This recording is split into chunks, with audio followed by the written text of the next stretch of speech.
actual piece of thing. 26th of May. Digitally, you can download it from the 19th of May. It's the Zootons, always right behind you. It's Steve Show 6 Music. We're delving into the Pigeonhole. 3 new releases. That's first up. And Sammy, the Zootons, where do they sit in your pantheon? I've always really loved the Zootons, both the albums, seen them a couple of times, think they're marvellous, but that didn't hit the spot for me. Really? Well, the first single off the last album was Why Won't You Give Me Your Love, or Why Don't You Give Me Your Love? Why Won't You Give Me Your Love? And it was so, like, it enthused you with energy, and it was brilliant, and I thought, what an amazing single from an album. That was a bit Wizard, a bit Gary Glitter. And We do not mention his name anymore. His name never be spoken again on the BBC. I take that back. And also Gary Glitter. But it had the exact same ending of Why Won't You Give Me Your Love as well. It had the same finish and everything, and it just wasn't as triumphant or as brilliant. So I'm hoping the album's going to save the song. The Zootons have crept up on us, and they seem now to be a mainstay of radios everywhere, and obviously their the cover version of Valerie as well is everywhere. Harry, is that a good thing for you? What, the fact that they're everywhere? Just, are you pleased to see such success with the Zootons? Well, I'm never really pleased to see anyone successful. It always gnaws at me a little bit. You know, just anger, general anger. I quite enjoyed that. Like Sammy said, it was a bit Wizard. I got Mud and Slade as well. We were talking earlier about how everything sounds like it's made in the 80s at the moment, with really awful synth on top of it. Everything's covered in synth these days, but this wasn't. It was more 70s. It sounded a bit more fun. It was a nice piece of thing, as you put it, but no great shakes for me. You want me dancing to it? I wouldn't be dancing to anything, Steve. Rufus, I imagine you probably quite enjoy the Zootons, don't you? They probably sit quite nice. If they popped up on the odd iPod, you'd be quite happy. I have requested a Zootons track a few weeks ago myself, actually. The only thing that really had going for it, that song for me, was that it was very easy to sing along to, because they simply repeated the name of the song about 67 times, as far as I could tell. And it didn't excite me other than that. I found it very boring, I'm afraid. Blimey, so are we giving it thumbs up or thumbs down? We should probably have some kind of ranking system, shouldn't we, on this? Thumbs down? Yeah. Ooh, and a middling from her. Yeah. Fascinating. Absolutely fascinating. Brilliant. I've got this track that I'm going to play now, and we've been trying to seek out information as to why exactly it would have landed in the Pigeonhole. It popped in.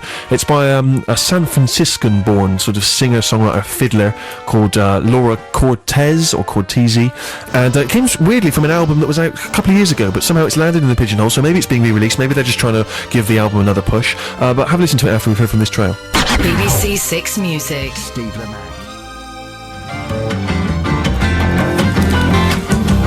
So the artist is Laura Cortez, or Cortese, difficult to know, and that is the problem with things that just pop into the Pigeonhole unannounced, is there wasn't much information, just like Heaven, obviously a cover of the Cure's classic, and weirdly it was on an album that was released a couple of years ago called Even the Lost Creek, but we're presuming now, we're trying to seek around on the web to find out if we can figure out why they would have popped into the Pigeonhole. I'm sure there was information on it. I took a lot of CDs home, the builder's been in, I can't find it, I've mislaid it, I'm not going to lie to anyone, I'm not going to BS you, that's the truth of it, and so it may well be coming out as a single, otherwise I suspect you can find it on that album, and so there we are. You know how much I adore a cover version, but Rufus, did it tickle your fancy? It did, Steve, and I think the best thing about a really good cover version is it shows the skill of the original songwriter, because it can be completely reinterpreted and still work in a completely new way.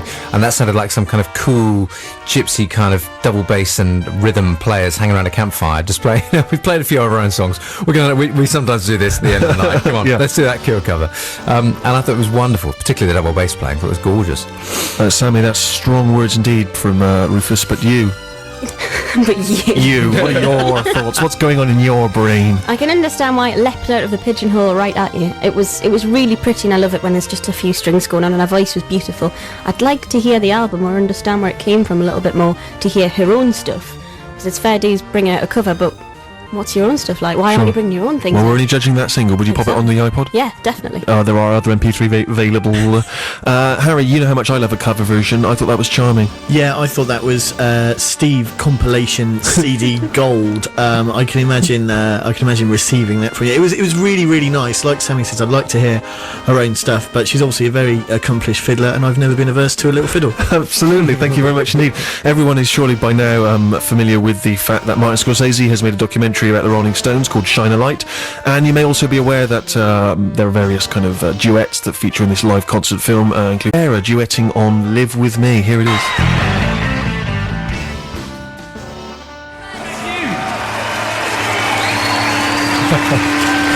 Thank you very much indeed, Christina. So from this the soundtrack to this new Martin Scorsese documentary on the Rolling Stones, which is called Shine a Light, that is a duet with Christina Aguilera, Live With Me, and so there we are, vocal gymnastics from Christina. I imagine that's the sort of thing that tickles you pink, huh? Oh, it was horrible, wasn't it? I'd imagine that before they went on stage, Rolling Stones provides a set list to the catering crew in the auditorium, saying Aguilera's coming on here, you know, there's going to be a rush to the bar. It was quite a bad song, but the image I had in my head when you see the Rolling Stones, the great thing about Jagger, he's got such energy, he just spends the whole time running around the stage, and so I can envisage Aguilera running after him in a Benny Hill style. Jagger, this little old man, scuttling across the stage, and Aguilera chasing after him. But her sort of pretending to be running, but really she knows she could easily catch up with him. Oh, absolutely. Any minute, so she's pretending. Sometimes has to just run on the spot to give him a bit of distance.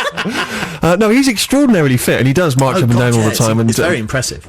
Ruth, you're surely a Stones man over the Beatles. I'm a massive Stones fan. Well, not over the Beatles necessarily, but I'm a big Stones fan. I'm getting into the Stones later than I got into the Beatles. That sounded a little bit like one of those videos I make on my mobile phone. Right. When I'm at a gig and I want to record something and it's some unusual duet going on, I can't wait to play this to Harry or Sammy later on.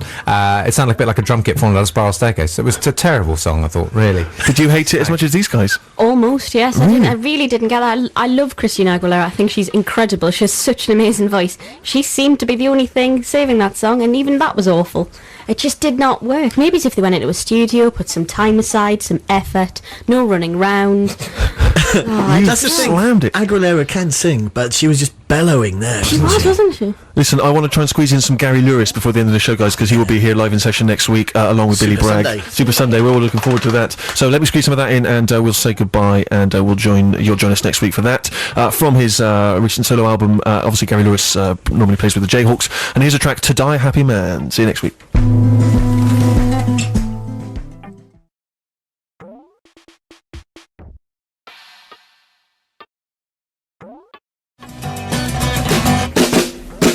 Blister in the Sun, Violent Femmes, kick-starting the Steve Show this Sunday afternoon. And despite the fact that I've got a cold, I've got a little Lemsip, there are other medications available on the go, do not think that is going to hamper this programme. Last week we had an absolute blinder Super Sunday. We had two great sessions, Gary Lewis and the hilarious, dare I say it, Billy Bragg, who, to be honest with you, I think he's like a stand-up comic. The man's an absolute genius, a musical genius, and a wit as well. A little round of applause for both those guys. I'm not sure we fully appreciated them last week. We got Jude back, the gang's here, we've got Harry works in a bank. Yeah, hello. How are you doing? Yeah, not bad. Thanks. We've got Rufus. That's it. Yeah, that's me. Hello. Super Don't posh. be afraid to be posh. I won't. No, I won't run from that. No. But posh yourself right up today. I will today. Okay, Yeah. just keep the tone up. And got Sally from the north. And from super posh to super common, hello. Hello. I wouldn't have said super common. Very common. Yeah, I'd have said, that's but fair. not necessarily super. We've got an exciting lineup as well this week. Do not be afraid, because not only do we have live music from Connell, who's excellent kind of bluesy singer-songwriter, but we've also got Mr. Darren Brown, TV illusionist, popping in to hopefully plug his forthcoming TV show and stage show as well. So it really is it's a great opportunity for various different people from the music and entertainment world to plug various things that they've got coming up. I've got a DVD out near Christmas. Oh, I'm not allowed to say that, am I? No. Don't worry, I haven't. Yeah, right.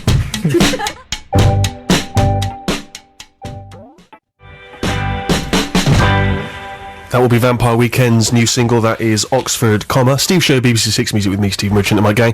Aside from the guests we've got coming in, there's also going to be a whole heap of new music today. Don't be intimidated. I've carefully chosen it from the stuff that's been sent to me. There's a lot of good stuff around at the moment, so stay tuned. You know, if you've perhaps found your iPod or other MP3 player a little bit empty of late, then hopefully we'll have a few things that we can suggest to you. Not only myself, of course, but also my contributors here, and we'll hopefully get some suggestions from Darren as well. So here we are. We need to just take care of a bit of admin, because last week, as you recall, was the big BAFTA weekend, and cruised along to the do, and you remember we tried to make it a little bit interesting, and it's quite complicated to explain, but I wagered against myself, so that had I won a BAFTA, and I'm saying had I won, I think that's already given things away if you didn't tune in, had I won, I would have had to have paid £1,000 to a donkey charity.